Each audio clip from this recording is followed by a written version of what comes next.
Hello everyone, proud to announce that this is the second video from the first series from our very own Mr. Ripper subreddit, r/Mr. Ripper. Go check it out. Thank you all so very much for sharing your stories with us. It is so nice to see that more and more lovely stories are finding their home over there. Please tune in to our weekly live streams, Sundays at 2 p.m. Pacific, 5 p.m. Eastern, 10 p.m. GMT, and Wednesdays at 2 p.m. Pacific, 5 p.m. Eastern, 10 p.m. GMT. We're not really sure just yet whether it's going to be Wednesdays or Fridays at the point of this recording, but we are close. I promise you we're close. We're very close. Stay tuned for the details. Let's tell you some stories, you little cutie pies. Coolest concept characters, part 2 from the r/Mr. Ripper subreddit. That's right, folks.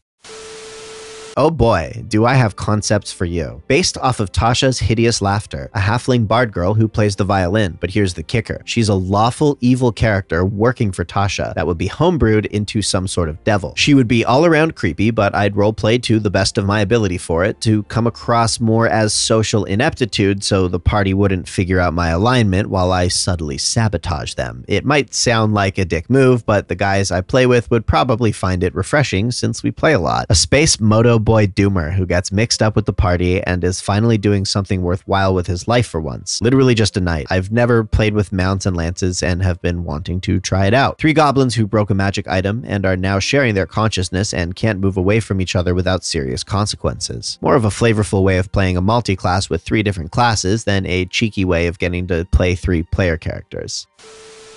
Crike, Kobold Battlesmith Artificer. Being small, he would always ride his steel defender to counter sunlight sensitivity. The defender would do most of the attacking while Crike ran support for it. The important thing is the defender's design. A large face with arms and legs with a control center in the top of the head. Together, they strive to discover their destiny and reach the heavens. I'm particularly fond of a trio of interconnected characters that I've been building lore on for a while, but have never been able to use because they are for a low magic sci-fi setting, and those seem quite rare. Their names are Altair, Deneb, and Vega, after the stars of the Summer Triangle. The basic background is that long ago there was a highly advanced precursor race that tamed the cosmos and was attempting to store their consciousness in computers, but some great calamity caused them to be destroyed. In the final moments before destruction, one member of this race quickly tried to upload itself to a computer and launch that server out into the universe where it could be preserved, but it ended up getting split into 3 parts, which were scattered among the stars: the id, the ego, and the superego. Oh, I like where this is going. Let's go. Altair is the superego, a spell sniper, psionic soul sorcerer, that is composed of an energy core and various materials magnetically held in humanoid form around it, using the stats of an air genasi or perhaps Githzerai. It is focused on long-range fighting and meticulously planned out goals. Deneb is the id, a warforged heavy weapons specialist, either conquest paladin or berserker barbarian, haven't decided, that is essentially just walking armor. All it cares about is reaching its destination, and it will tear down anything in its path. Lastly, Vega is the ego, a vaguely humanoid massive slime with a computer core inside its head. No idea what racial stats would fit this, maybe grung? Either way, class is way of the 4 elements monk. It is calm and collected, able to make good judgment calls, and naturally falls into the position of mediator, but it rarely ever instigates anything itself. All 3 of them have no idea who they once were, but they are inexplicably drawn towards each other across the cosmos. They don't know what they're looking for, but they know what direction to head in, and when they meet, who knows? Up to whatever DM I end up using these guys with. Yo, that's a lucky DM.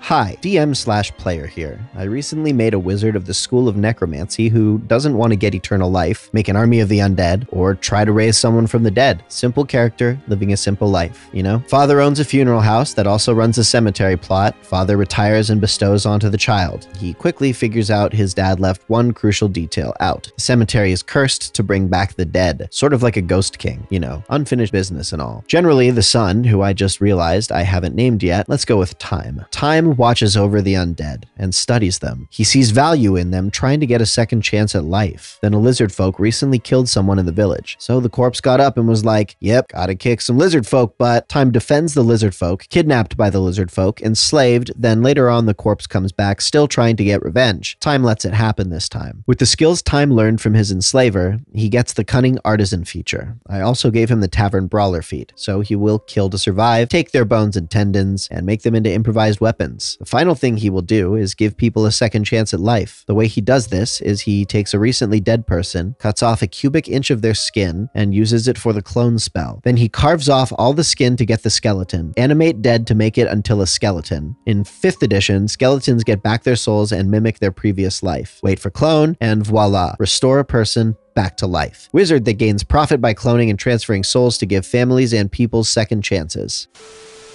Well, for a bit I wanted to try a character I've head-made for a rainy day since Wildmount came out. Cornelius T. Pease. A bit of Echo Knight flavoring and maybe some bard or rogue shenanigans to become 2 goblins in a dark green overcoat. Chupper and Gid Pease. Very close brothers who have created the persona of Cornelius Pease in order to fit in with society. Though they also answer to Green Peas. The reason why their last name is Pease is because their persona is that of a pea farmer, and they assume human last names are supposed to come from what they do for a living, which is kind of true. Though after answering to the name for so long, they just took it as their actual last name. Hope to use him or them real soon.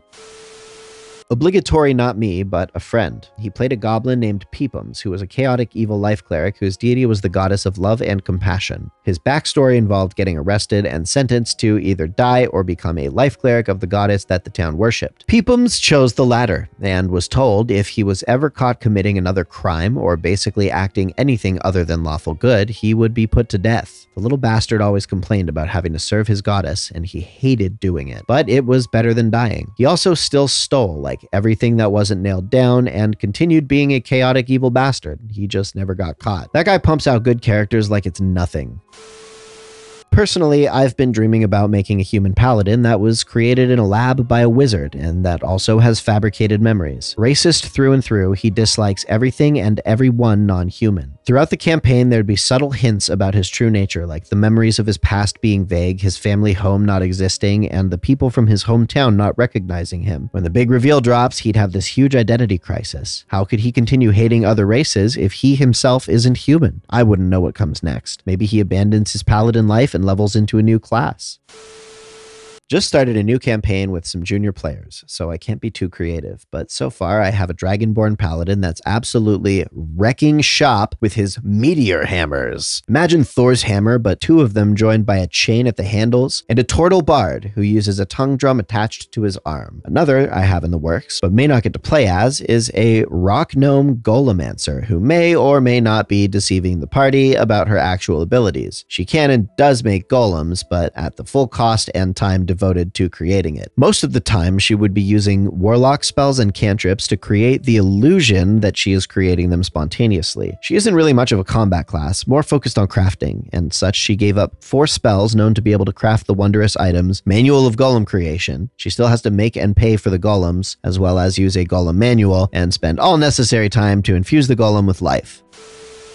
So I've been dying to give this character a go, a warforged bard named Jukebox. Jukebox's personality would be relentlessly upbeat and positive, like almost to the point of it being a flaw. The beloved king has just been assassinated. Well, shucks, that's too bad, but this gives someone else a chance to rule. A party member dies. Well, I'm gonna miss them, but you know what? They died doing what they love, and now there is more treasure for all of us. His backstory, roughly, is Jukebox was a surplus military warforged, sold to a not very well-liked noble family. The nobles bought Jukebox as a server. He would cook, clean, and help take care of the children. They spent the money to get Jukebox trained on an instrument so he could serenade them and play at parties. They would also use Jukebox as a practice dummy, teaching the kids how to use a sword, etc. They were originally built for the military, after all. When the noble family would go out, they would bring Jukebox with them to carry their things and whatnot. As they would go around to all the towns and villages, Jukebox would talk with the locals and become very well liked by them for Jukebox's overall friendly and charming demeanor. Well, one night, some of the people who live in the towns/villages the nobles lorded over decided to retaliate, breaking into their home and beheading them all. All of them except for Jukebox, who joyfully left with the uprising, soon finding himself performing at a local tavern. From there, he sat and played for hours, making small talk until someone pointed out that he was technically free. After realizing this, Jukebox smiled, said goodbye to everyone, like literally knocked on everyone's door and said goodbye, and went off on his adventure. Oh, that's so wholesome. I love it. I love a wholesome warforged. That's precious, always.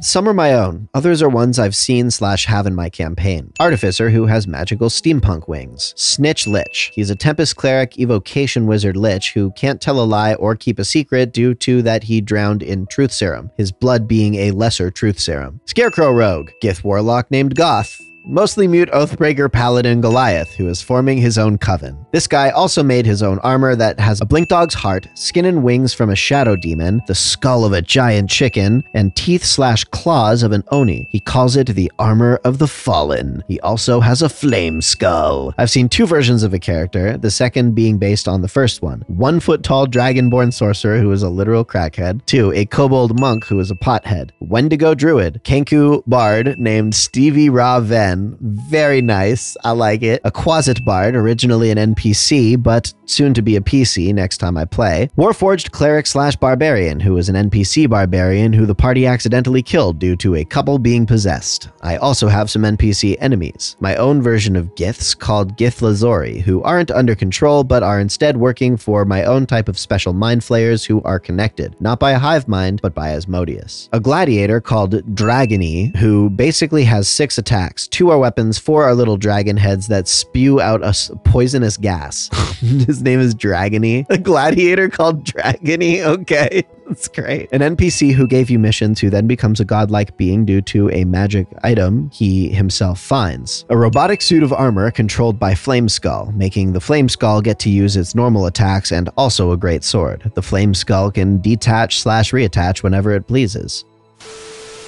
Hello, you infinite cosmic being enshrouded in ham. Thank you for tuning into the magnificent little rabbit hole that is Dungeons & Dragons with us today. Quick little reminder that we are live streaming weekly. Please check out our Sunday storytelling live streams, 2 p.m. Pacific, 5 p.m. Eastern, 10 p.m. GMT, and our D&D live streams, Wednesday, 2 p.m. Pacific, 5 p.m. Eastern, 10 p.m. GMT. If you have a cool character concept you want to share, please feel free to share it in the comments or in our subreddit, r/Mr. Ripper, where all stories dwell. If you love us and want to hang out, you can join our Discord. You may even find a group to play with. If you are new around these parts, please say hello in the comments. If you are a sweet, delicate little homing pigeon coming home to roost, please tell the nice people your favorite Mr. Ripper topic so far. Again, let me just speak to how freaking cool it is that we are now on the 2nd video on a topic from our very own subreddit. Thank you all again so much for sharing your adventures with us and for continuing to make them fun for Brian and myself to read. Please sub for Net20s. Perform an act of kindness for yourself today. You deserve that kindness. Thanks again for watching, and we'll see you in a couple days.